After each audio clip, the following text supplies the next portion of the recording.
Hello everyone, welcome to everyone who's attending. I'm Matthew Hall. I'm in the position of your compere this afternoon, and I'm delighted to introduce for our next session John Thomson of Thomson Associates, Chartered Surveyors in central Manchester. In fact, where he's joining us from now. I don't know if anyone can remember what it's like in town, but John's practice has been operating there since 1983. He tells me that he's seen now 5 recessions. Of course, we were once told that the era of boom and bust was at an end. I don't know if anyone can remember that. It seems like a different world. Our colleague Geraint Wheatley dealt with John recently on a valuation matter and was very impressed by his straightforward and user-friendly approach. He's going to have a look with us at the main sectors in the property market, going through them, all of the main ones. He's having a look at the pandemic, the measures that are taken to combat the pandemic, global issues, and so on. So please feel free to put any questions that you might have on the Q&A or the chat, doesn't really matter which. And so anyway, I'll let John get on with his talk. Okay. John. Thank you, Matthew. Good afternoon, everybody. I was asked to talk about the property market and the impact of the pandemic. Well, that simply means that we can talk about all the property markets and we can go anywhere we like, because it's had an influence on all aspects to a greater or lesser degree. So I thought we'd split it up into the various market sections and try and cover as much ground as we could in a general sense. And then Matthew will probably ask me the odd question as we go along. Questions that I don't know, we've not rehearsed it, where it'll probably catch out my lack of knowledge on that, but I'll do my best. If we kick off with the residential market, which is a little bit separate from the commercial side, all in all, it's proved to be quite resilient in a general sense. At the beginning of the pandemic, you will remember that the government effectively closed it down and essentially prevented conveyancing or transactions taking place except in exceptional circumstances, and the market sort of stopped. It didn't go down, it didn't react in any way, it just sort of went into neutral and idled there with the handbrake on. In valuation terms, it was a bit odd, and you might think it would have been quite hard to provide values of properties during such a sort of lacuna. But it wasn't, because all the evidence remained from beforehand. There were no ongoing transactions, and the Royal Institution of Chartered Surveyors produced a standard clause relating to material uncertainty, which we were all obliged to bung in the back of the reports, and which perhaps one or two of you might have read. And that essentially meant that we've done our best, but don't rely on it. And yet they were proper red book valuations. So we did okay there, we carried on. We had no other reason not to, because there was the evidence, there was no evidence of any change. In June, July, when we started to come out of the initial lockdown, there was a certain amount of optimism, quite a lot of optimism, which was obviously boosted by a government desperate to demonstrate there was good news. And they provided certain additional stimuli. One in particular is the stamp duty land tax holiday. And that, coupled with what probably was a certain amount of pent-up demand. If you read the outpourings of, the RICS or the bits of the Estates Gazette or any of the estate agents stuff, They refer a lot to pent-up demand. I don't know how much of that to believe, and that's a professional answer. I don't. I think there is some, or was some, and it will come again, but only probably in the best areas. I think for average houses, or houses in areas of, or flats even, in areas of deprivation, there won't be any pent-up demand. But in the best areas, yes, there will be, because people have the means to carry on and work preventive. The SDLT holiday has acted as stimulus in a market which is already heavily stimulated. It's had a generally upward trend for probably half a dozen years now. And that's been boosted by Help to Buy, which is still ongoing, and has a real influence, and also by the climate of low interest rates, by which I mean ever lowering interest rates. They seem to be going down. At the moment, some of the mortgage lenders have put their interest rates up because of the level of demand that they've had, and the fact that they say they can't cope. I'm not sure about that either, but they've certainly put them up, or they've made it harder to get a mortgage, or they require you to put in a bigger deposit. The impact of the stimulus has been exactly like it was when Help to Buy came out, in that it simply boosted prices. The major national house builders know a good thing when they spot one, and with Help to Buy, that boosted house prices by 20 to 25% almost overnight. And with the SDLT one, to a lesser degree, they've probably gone up 5 or 10% on new build homes. The second-hand market on better areas has tried to follow suit. If you look at stuff on Rightmove and things, some of the prices in the good areas are quite eye-watering, and there's a lot of activity there, and that's because people can borrow that little bit more.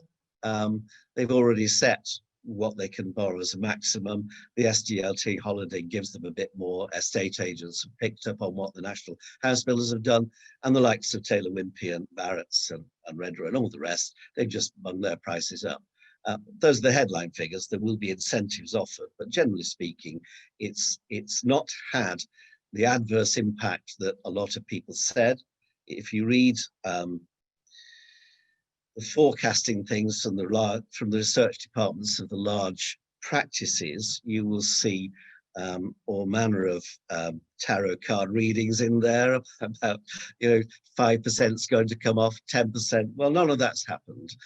They've actually gone up, and I don't see any sign of that coming down yet. In April of next year, the SDLT, the holiday, is due to end, and the Help to Buy is also due to be restricted to only first-time buyers. So that will have a possible impact. In the past, when stimuli like that have been removed, there's been a very considerable fall-off. I don't know what will happen, and it's quite possible that the government will decide to run it further and not take a risk with it. To some degree, that in turn depends on the impact of all the vaccines which are now going to save the world. So, and interestingly, that definitely has an impact on the market, as you've seen if you're watching the stock market, because it's gone shooting up in some respects and down in others, just on one bit of news.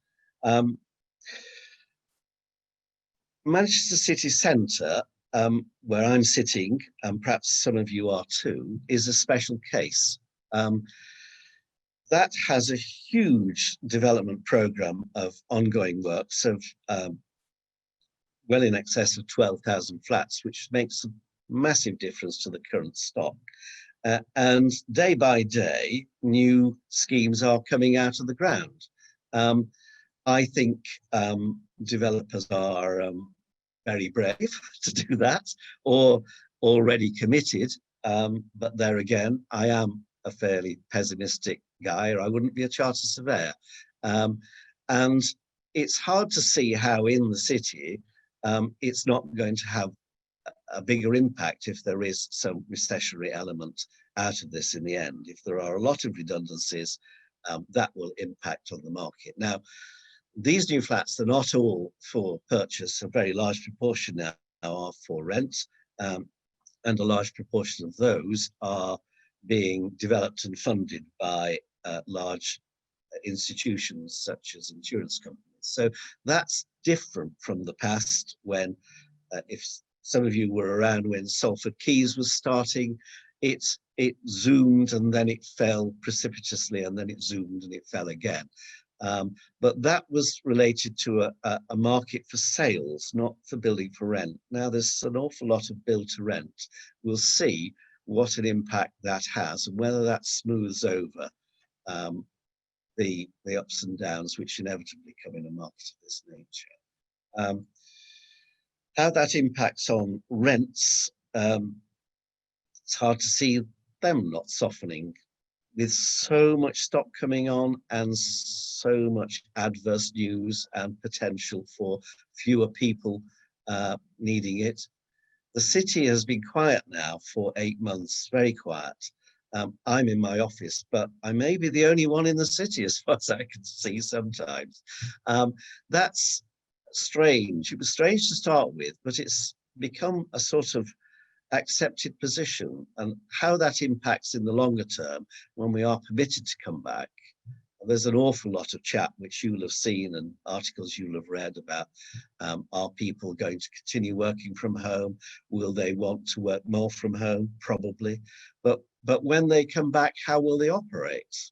You know, I think there's a pent-up demand to come into the office and be with colleagues and to have some fun talking to people, interacting, doing all the things that we do, and being political in the way that we can't be if all our meetings are over media like this. So I don't know what will happen there.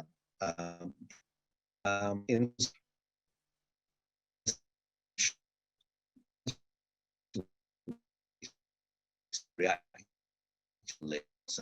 you did where there is a clear connection between supply and demand in a historic. We've got endlessly and some uncertainty. In terms of planning, published very recently, they're planning for the future. Which those of you involved in planning will know a lot better than I do, but it relates to the likelihood of changes to the Section 106 agreements, which help to fund housing and enable certain almost compulsorily. If that is taken away and the community infrastructure level is taken away, something will have to take its place, and that's going to have an impact on the housing market in due course, but not immediately. I might, towards the end, talk about the sustainability agenda, but I've probably rattled on enough about residential so far. Do you want to ask any questions, Matthew? Well, one thing I saw, John, was a report in the Times that mortgagees are devaluing their or not supporting the prices which have actually been agreed on some residential transactions. And when people are coming to remortgage, they're being quite cautious and devaluing their view on what the value of their security is. And I mean, obviously that can have an impact, I think, because it means that people, for example, coming up to the end of their fixed term rates may not get so good a rate when they're moving forward. And I wondered whether you thought that was a sign perhaps that the lenders are countenancing a bit of a correction.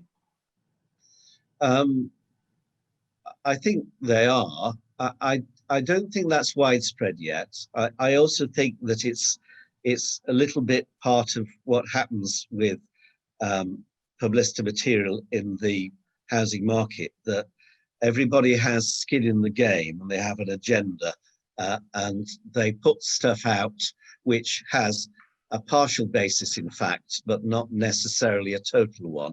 And clearly they do want to bring a note of caution to people who are buying at present for the reasons that I've just outlined about the unintended consequences of the stimuli.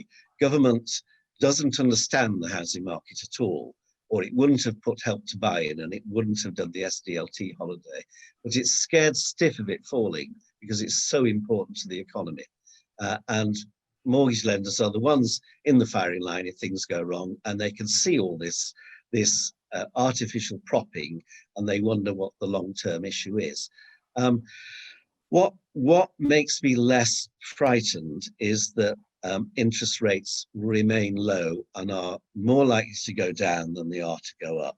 In my previous 5 recessions, they weren't just mine, I happened to be there, the big driver for property recession has been increases in interest rates. And those of you who've been around a bit, in the Norman Lamont era, they went up, mortgage rates went up to 50% on one day. Well, the modern generation over the last 20 years have never experienced anything remotely like that.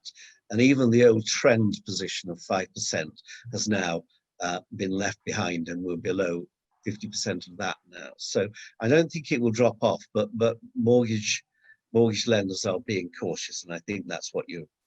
I've got a question on the function, the quick Q&A function. It's from Ryan Diamond. Hi, Ryan. Are the EWS1, I think that's a form, isn't it, for external war systems? Yes. Are the EWS1 uncertainties having a wider distorting effect on the residential market in any noticeable way? That's Ryan's question. Yes, they are.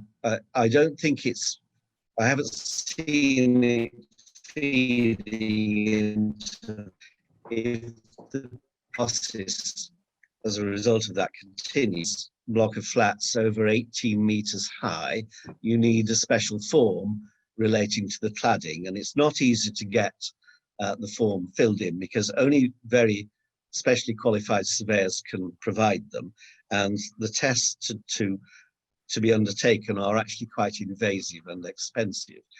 So if you can get one of those surveyors to do it on your block of flats, and your management company is obviously responsible for that, until you get that, you can't get a mortgage on it. And what's more, if you have a fixed rate term, as you just mentioned on other issues, you can't get a new mortgage, so you would automatically go on the general rates. So it has an impact there. That's just the starting point. The government, at the same time as putting that out, also very unhelpfully said that it would be a good idea if people got these forms for buildings which were less than 18 meters high. So of course that's made it even worse. And there's some news filtering through that they may be looking at even tighter regulations. So that has that and Grenfell, and this comes from Grenfell, of course, have a really adverse impact on older flat buildings with cladding, and even those with only bits of cladding, because there's insufficient professional expertise to deal with it. It's causing a logjam, and that will, of course, cause a big increase in the costs of remediation where those are required. So Ryan's quite right to raise that. Exactly John, what it means. I know you want to, I know you've got quite a few areas to cover, so perhaps move on to commercial offices. Yes. And how you see what's going on there. I mean, there's huge numbers of office developments, aren't there, in town? Yes. What's going on with all of that? I mean, what if you'd invested in those, you'd be a bit worried, wouldn't you? I don't know. They probably are, but they're developers. They're quite optimistic and thick-skinned as a breed, and I don't mean that as a criticism. It's a form of praise. There's very little information coming out from the larger developers, and rightly so, because they don't know either, I suspect. They must be experiencing reduced demand. There's been a lot of redundancies in professional staff who deal with the letting of offices and other things as well. So there's nobody taking much at present, and it's uncertain as to whether that's a long-term issue, and that's tied into, you know, the way in which we occupy offices and what we want out of it.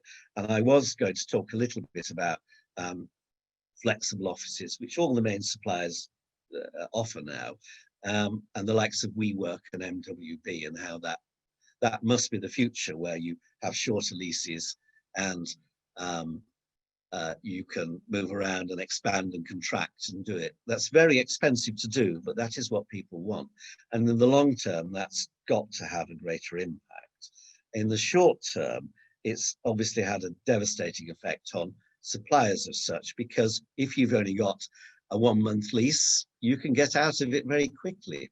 And an awful lot of people have. Those who are have small businesses or startups or things are now working from home. Previously, they were working from cafes, but they can't do that at the moment. So the office market is very much uncertain.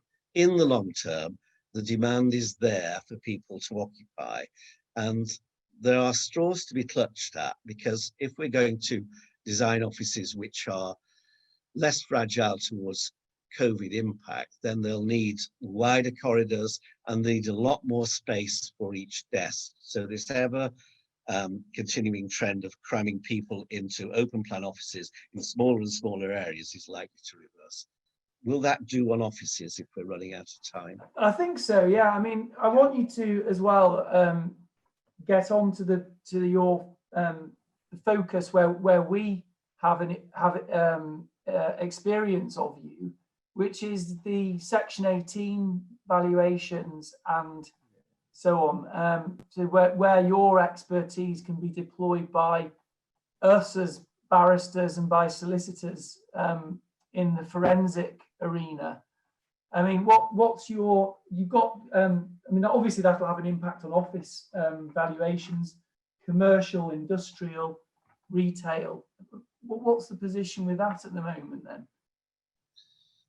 Well, I don't think the pandemic itself has had a major impact on that, except that if you are having to provide a formal technical Section 18 valuation, which for those of you, I suspect you mostly know, it's a diminution valuation at the end of a lease. If you have to provide it at a certain date, and that date lies right bang in the middle of the pandemic, you'd be very rash as a valuer not to take that into account. So you probably use all the evidence that pre-existed the pandemic. There'll be very little since then. And then you would undertake your usual calculations, and then you'd probably come up with a few paragraphs and a percentage discount. I think that's what would happen. I've got one on at present, which I haven't yet got round to doing, but I think I'm going to discount on it because I can't feel that any prospective purchaser of that property would pay the same today than they would have done in February. So I have no evidence to that effect, but I think if I put a report up that didn't take that into account, it would not be robust, and that's what valuers are aiming for. The really interesting thing about diminution valuations is dilapidations generally, and that's not so much the pandemic, that's the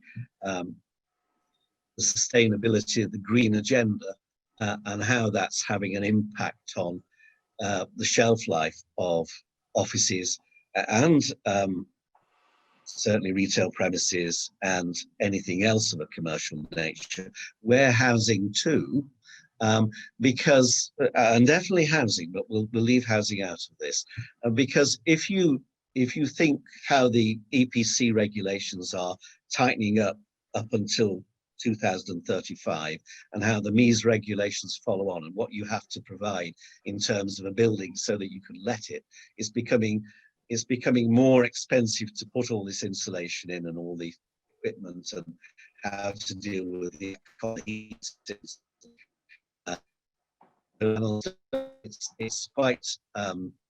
It's quite enormous what's happening there, and that brings forward the notion of supersession. Some of you will be familiar with it.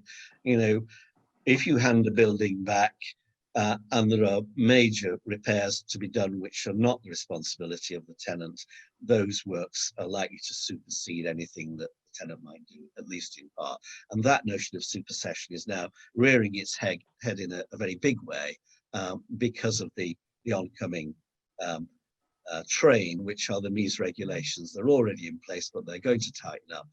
And I've used that a few times, and the really better quality building surveyors have woken up to that and are using it in their schedules. So it's good for a tenant coming out of a building. It gives them extra power, and it's bad for landlords because they're likely to lose out.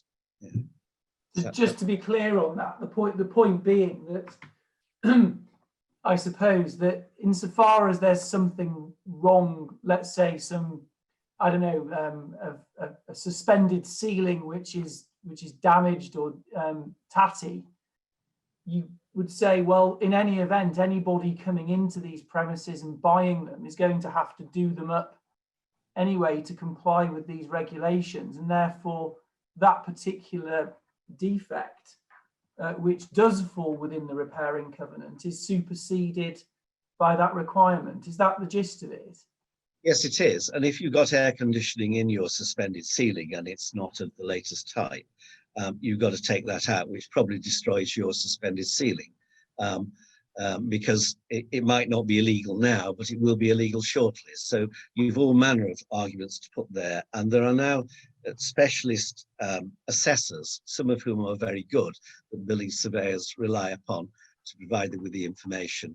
And if the dilapidations claims gets to the point where it needs a diminution valuation, they're very helpful to the valuer as well, and of course to the lawyers involved. It's not a complicated argument, but it's one that has to be followed through in a detailed technical way. And I've seen a few latterly which I don't think have been. I don't think they've taken advantage of it as they should. Megan Jenkins aren't we? has got a question, John. She says, are you seeing more licenses rather than leases to try to avoid the regulations? That's the minimum energy efficiency standard regulations, and financial commitment, not just from short-term letting companies such as WeWork. I haven't seen more licenses, and I haven't been asked that question, or that point's not been put to me. I don't think I can answer that. I haven't seen any. I suspect that's probably a short-term phenomenon that somebody's dreamt up a little. There may be some in a limited way, but I'd be very surprised if that got hold. I think the loophole would surely be closed. Okay. Right. Is there anything else you wanted to move on to? I know you've got, what about the retail sector? Well, we've only got a minute, haven't we, really? Well, we can carry, I think we can carry on. I mean, the next talk's not starting till 4:15, so. Oh, right. So I was due to have my afternoon nap. Is that not permitted? Right, okay. A few minutes.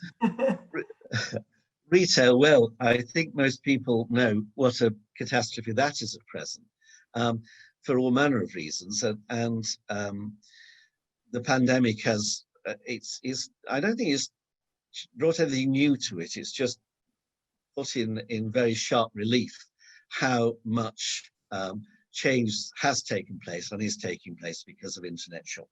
And that also works across into logistics, which has grown and grown and grown, and the government there's nothing in planning for futures about logistics or industrial, and that's really, really important. And they haven't done anything about it. It's as though they didn't notice. We'll just talk about housing. But retail, the high streets are in real trouble. The malls are not so much, but the problem with people like Into, and it's all very well researched, is debt. It's the indebtedness and the fact that the stock markets have discounted the value of the shares in the company so much that the loan to value covenants have started to kick in. Perhaps a little unfairly, because the big malls like the Trafford Centre were functioning very well before the pandemic hit, but the pandemic has caused problems for the retail sector, which was already on its knees. And the high street will have to be replanned. If you work in Manchester, you've seen the demise of King Street. You've seen Spinningfields, which attempted to have a retail avenue down the centre, and that's failed and is now full of restaurants, which might also fail as a consequence of the and all you've got left is Market Street and some bits of St Anne's Square, which are not really what they were. And I don't know what is going to happen with retail, but city centres will have to be replanned in a different way. There's no way King Street's coming back, and there's no way the marketplaces are coming back either. This segs across into high retail rents, which are historic and are unsustainable. And also the very serious issues in the rating system on retail property are high and again historical and simply cannot be continued in the way they are. And this gives huge unmet children. One in particular, 6-letter word, there's a lot to be said about retail, but not many answers as yet. Right. Okay. We have 3 minutes. Probably got a couple of minutes. If anyone wants to pose any more questions.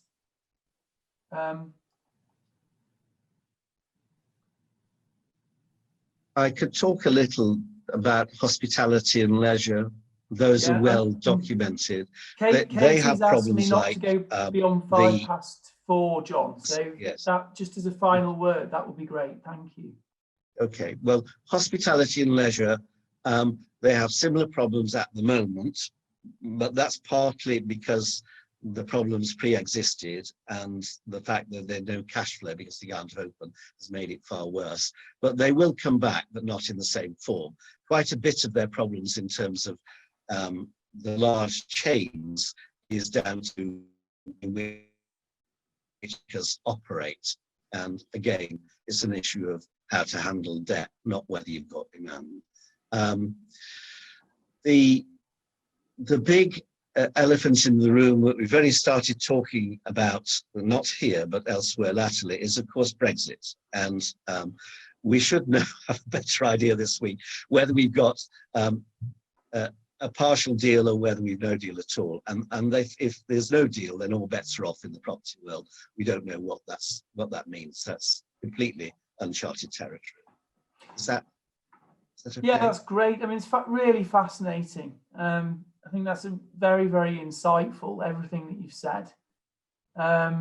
It's a shame we didn't have longer, actually. There's so much, that, particularly from how all this impacts on reports that people are writing for the 54 Act, for Section 18 in dilapidations. It's, I think it's very much a question of watch this space. Well, anyway, thank you ever so much, John. I'm going to leave this one now. I will extend our thanks to the Chambers to you, and I'm going to end the meeting on that one. So thank you, John. Thank you. Thank you. Thank you, Matthew. Thank you, everybody. Yeah.